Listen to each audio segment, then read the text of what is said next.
Pohádka o červené karkulce. Ale to je... Kam, karkulko malá, kam? Chodím lesem sem a tam. Co ty, vlku, tady chceš? Co ty, vlku, tady chceš? Schádím na zub kousek trávy. Po trávě se dobře tráví. Vlku, to je lež, vlci trávu nejedí. To karkulky nevědí. Vědí, pane vlku, vědí, ale odkud nepovědí.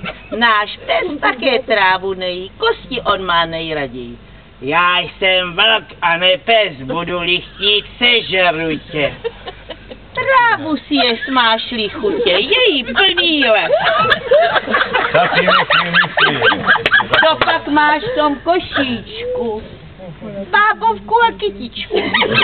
A kam jdeš s tím košíčkem?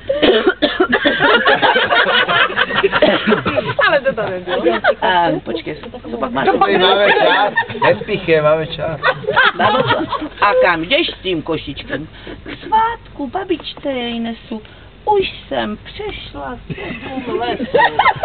Bydlí tady kousíček. Co dělá tvůj tatínek?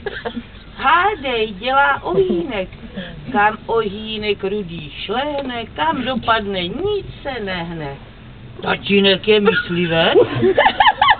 No jo, aha, to je jiná věc. A co dělá v tuhle chvíli? Kousek odtud vlky střílí, počkej na něj chvíličku. Už nemám čas, musím domů a pozdravuj babičku.